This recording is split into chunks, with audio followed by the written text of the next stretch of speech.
नमस्कार and welcome two of in global record. दोस्तों, recently अगर आप लोग देखोगे ना तो एक काफ़ी ज़्यादा बड़ी न्यूज़ जो है वो आई है सामने। दरअसल इंडिया और जर्मनी और इंडिया और यूएसए आप लोग कह सकते हो, इनके बीच में थोड़ा बहुत विवाद, थोड़ा बहुत बातों का एक्सचेंज जो है वो देखने को मिला है। काफ़ी ज़्यादा क्रिटिसिज्म, डायरेक्ट क्रिटिसिज्म अगर हम लोग नहीं कहेंगे तो इनडायरेक्टली एक दूसरे पे कमेंट जो है दोनों कंट्रीज ने वो पास किया है। और इसको लेके थोड़ा बहुत गर्मा गर्मी है, आप लोग ऐसा कह सकते हो।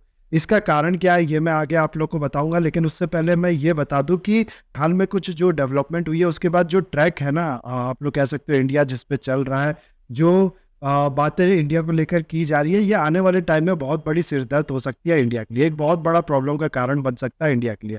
क्या ये बातें हैं, क्यों मैं ऐसा कह रहा हूँ, ये सब हम लोग देखेंगे इस वीडियो में। सबसे पहले तो जो हुआ है वो मैं आप लोग को बताता हूँ, काफ़ी ज़्यादा आसान। आप लोग खुद ये बात जानते होंगे कि हाल में जो दिल्ली के चीफ मिनिस्टर हैं अरविंद केजरीवाल, इनको किया गया है अरेस्ट। और ये अरेस्ट किया गया है एक, आप लोग कह सकते हो 2021 में ये एक लिकर एक्साइज पॉलिसी का रिफॉर्म जो है, एक नई पॉलिसी जो है 2021 में ये लेके आए थे, जिसको लेके काफ़ी ज़्यादा बातें की जा रही थी कि इसमें बहुत ज़्यादा बड़ा स्कैम हुआ है, काफ़ी ज़्यादा फ़ायदा, काफ़ी ज़्यादा ब्राइबरी जो है वो आपकी गवर्नमेंट जो है, यानी कि अरविंद केजरीवाल की जो गवर्नमेंट है, इनने रिसीव किया है इस पूरे चीज़ में। इससे लेकर इनको आप लोग कह सकते हो अरेस्ट किया गया। इसके लिए ये हाई कोर्ट हो गया, सुप्रीम कोर्ट हो गया, इन सब के चक्कर लगाते रहे कि मेरे को बेल दे दो, बेल दे दो, लेकिन ये नहीं प्रोवाइड किया गया इनको, और ये फाइनली अरेस्ट हो जाते हैं आज से कुछ दिन पहले। और पूरा ये थोड़ा बहुत मैं डिटेल में आप लोग को बताता हूँ, ये जो पॉलिसी है ये है क्या। आप लोग ये तो जानते होंगे कि जो ये पूरा दारू का ठेका वगैरह होता है, जो भी ये लिकर आप लोग कह सकते हो उससे रेवेन्यू जनरेट होता है, ये स्टेट के अंडर आता है। यानी कि इस चीज़ पे जितना भी रेवेन्यू, जितना भी टैक्स कलेक्ट होता है, वो स्टेट की जो गवर्नमेंट होती है या फिर यूनियन टेरिटरी की जो गवर्नमेंट होती है, वो पूरा रखती है अपने पास। ये आई होप आप लोग जानते होगे, नहीं जानते हो तो अब आप लोग जान गए होंगे। और इसमें कुछ भी शेयर नहीं करना पड़ता है इसको सेंट्रल गवर्नमेंट से, आप लोग ऐसा कह सकते हो। तो यही चीज़ को लेके एक पॉलिसी जो है दिल्ली की जो गवर्नमेंट थी 2021 में वो लेके आई थी, जिसको कहा गया था लिकर एक्साइज पॉलिसी। और इसमें दिल्ली की जो गवर्नमेंट है उसने ये कहा था कि हम लोग पूरा ये जो लिकर सेक्टर है हमारे यहाँ पर, इसको रिफॉर्म करेंगे, और इसमें बड़े बड़े जो फर्म्स है, बड़े बड़े इंटरप्राइजेस है, बड़े बड़े कॉर्पोरेट जो है उनको एंट्री देंगे, ताकि जिससे फ़ायदा, इनका कहना था ये होगा कि लोगों का जो एक्सपीरियंस है, जो जाके ठेके पे दारू खरीदते हैं या फिर दारू पीते हैं मॉडल शॉप वगैरह पे, उनका एक्सपीरियंस बढ़ेगा। और साथ ही साथ इनका ये भी कहना था कि हम लोग का जो टैक्स का रेवेन्यू कलेक्शन होता है ना इन सब चीज़ों से, ये भी बढ़ेगा। एक अंदाजे से ये बताया जा रहा था कि टोटल 9500 करोड़ का जो रेवेन्यू है वो इस पूरे रिफॉर्म के बाद बढ़ जाएगा। लेकिन हुआ क्या हुआ, इसका ठीक अपोजिट। दिल्ली के चीफ सेक्रेटरी जो है उनने एक रिपोर्ट पब्लिश किया, जिसमें ये कहा गया कि 580 करोड़ का जो लॉस है वो हुआ है इस रिफॉर्म के बाद दिल्ली की गवर्नमेंट को।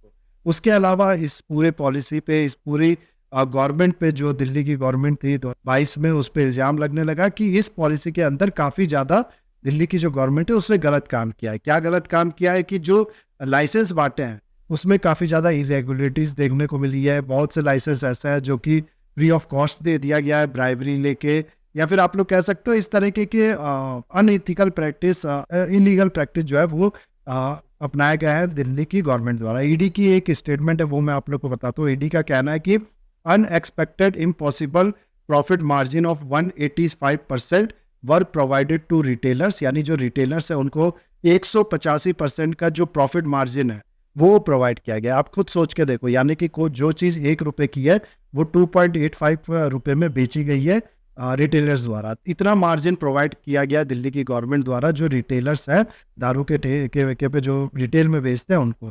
जो होलसेलर्स हैं उनको कहना है कि 12% का जो प्रॉफिट मार्जिन है वो प्रोवाइड किया गया दिल्ली की गवर्नमेंट द्वारा, और इस 12% में से 6% जो है वो ब्राइबरी के फॉर्म में रिसीव किया गया है दिल्ली गवर्नमेंट के जो मिनिस्टर्स वगैरह थे उनके द्वारा। और टोटल इसमें यह बताया गया है ईडी द्वारा कि अराउंड 600 करोड़ का जो ब्राइबरी है वो रिसीव किया गया दिल्ली की गवर्नमेंट द्वारा, जिसको फिर इनने इस्तेमाल किया अपने जो पॉलिटिकल कैंपेन है, जो भी आप लोग कह सकते हो इलेक्शन वगैरह लड़ने के लिए, उसमें। और इन्हीं सब चीज़ों को लेके आप लोग जानते होंगे कि हाल में बहुत से बड़े बड़े लीडर्स जो है आप पार्टी के, जो अरविंद केजरीवाल की पार्टी है, उनको अरेस्ट किया गया था। और साथ ही साथ तेलंगाना की एक पॉलिटिशियन थी, उनको भी अरेस्ट किया गया था। ये क्यों किया गया था ये भी मैं आप लोगों को बताता हूँ। दरअसल कहा यह गया था कि दिल्ली की जो गवर्नमेंट है इसने काफ़ी बड़ा टेंडर जो है वो निकाला था, आप लोग कह सकते हो साउथ के जो बड़े बड़े लिकर कार्टेल्स है, जो माफियाज वगैरह, माफियाज नहीं कहूँगा मैं, लिकर कार्टेल्स में बड़े बड़े बिजनेसमैन जो है उनके लिए। और इसमें भी कुछ इरेगुलरिटीज देखने को मिली थी, जिसमें ये जो साउथ की पॉलिटिशियन थी, तेलंगाना की जो पॉलिटिशियन थी के कविता, इनका भी नाम सामने आया था, इसलिए इनको भी अरेस्ट किया गया था। उसके अलावा आप जानते होंगे मनीष सिसोदिया जी जो है उनको अरेस्ट किया गया था। उसके बाद फिर आप लोग ने देखा होगा अमित जैन जो है वो भी अरेस्ट होते हैं, संजय सिंह जो है वो भी अरेस्ट होते हैं, और फाइनली इसमें अरेस्ट होते हैं अरविंद केजरीवाल। अब अरविंद केजरीवाल आप लोग जानते हो छोटे मोटे पॉलिटिशियन तो है नहीं, एक इतनी बड़ी पार्टी के लीडर है, one of the national party जो है उसके लीडर हैं। तो इनके अरेस्ट, और ऐसे टाइम पे अरेस्ट, आप लोग कह सकते हो अभी आप लोग को पता होगा कि इंडिया में होने वाला है इलेक्शन, तो ऐसे टाइम पे ये अरेस्ट होना, और आप लोग खुद ही देख सकते हो लाइन से जो अरेस्ट है इनकी पार्टी के लीडर्स का वो होना, और इस तरीके के इल्जाम लगना इंडिया के सेंट्रल गवर्नमेंट के ऊपर कि ये ईडी हो गया, इनका मिसयूज कर रहा है अपोजिशन पार्टी को टारगेट करने के लिए, उनके लीडर्स को टारगेट करने के लिए। तो इन सब सर्कमस्टेंसेस में अरेस्ट होना ये काफ़ी बड़ी न्यूज़ बनाता है। और इसीलिए अगर आप लोग देखो तो इस पे कुछ स्टेटमेंट, कुछ आप लोग कमेंट कह सकते हो बाहर की जो कंट्रीज है उनके द्वारा दिया गया है। सबसे पहले तो मैं आप लोग को बताता हूँ कि जो जर्मनी है उसके फॉरेन ऑफिस द्वारा एक कमेंट किया गया है, उसमें ये कहा गया था, उनका स्टेटमेंट जो है उसमें बेसिकली ये कहा गया था कि बाकी इंडियन सिटीजन्स को जिस तरीके के राइट, जिस तरीके के ट्रायल्स प्रोवाइड किए जाते हैं, वैसे ही अरविंद केजरीवाल, मिस्टर अरविंद केजरीवाल को भी प्रोवाइड किया जाना चाहिए। यानी कि कहने का इनका मतलब ये था कि पॉलिटिकल राइवलरी के चलते जो ये लीगल प्रोसेस है उसको सप्रेस नहीं करना चाहिए, बाकी जो सिटीजन है जैसे उनको ट्रायल्स, जैसे उनको बेनिफिट्स या फिर जो भी प्रोसेस उनके लिए लागू होता है वही अरविंद केजरीवाल के लिए भी लागू होना चाहिए। अब जाहिर सी बात है इंडिया इसमें गुस्साएगा ही। सबसे पहले तो जर्मनी के जो इन्वॉय है इंडिया में, उनको समन भेजा था इंडिया ने और उनसे पूछताछ की थी, और साथ ही साथ इनका इंडिया ने यह भी कहा था कि इस तरीके के जो रिमार्क है ये ब्लैटेंट है और एक तरीके से इंटरफेरेंस है हमारे इंटरनल मैटर में। अभी तक ये बात सिर्फ जर्मनी की थी, लेकिन अब क्या होता है कि यूएसए की भी जो स्टेट डिपार्टमेंट है उसकी तरफ से भी कमिट आता है। यूएसए की स्टेट डिपार्टमेंट जो है वो कहती है कि हम लोग इनकरेज करेंगे कि फेयर, ट्रांसपेरेंट और टाइमली लीगल प्रोसेस जो है वो फॉलो किया जाए इस पूरे केस में। अब अगर आप लोग देखो तो ये भी छोटा मोटा स्टेटमेंट नहीं है, ये भी आप लोग कह सकते हैं एक तरीके का इंटरफेरेंस की तरह लिया जा सकता है। इंडिया को इस पे भी रिएक्ट करना था, तो इंडिया ने ऐसा किया भी। सबसे पहले तो इंडिया ने जो यूएसए की आप लोग कह सकते हो इस समय इंडिया में acting deputy chief of mission है ग्लोरिया बर्बेनो, इनको समन किया और 40 मिनट तक इनसे पूछताछ की गई। इनसे काफ़ी ज़्यादा आप लोग कह सकते हो सवाल जवाब किए गए, इनको बिठा के रखा गया।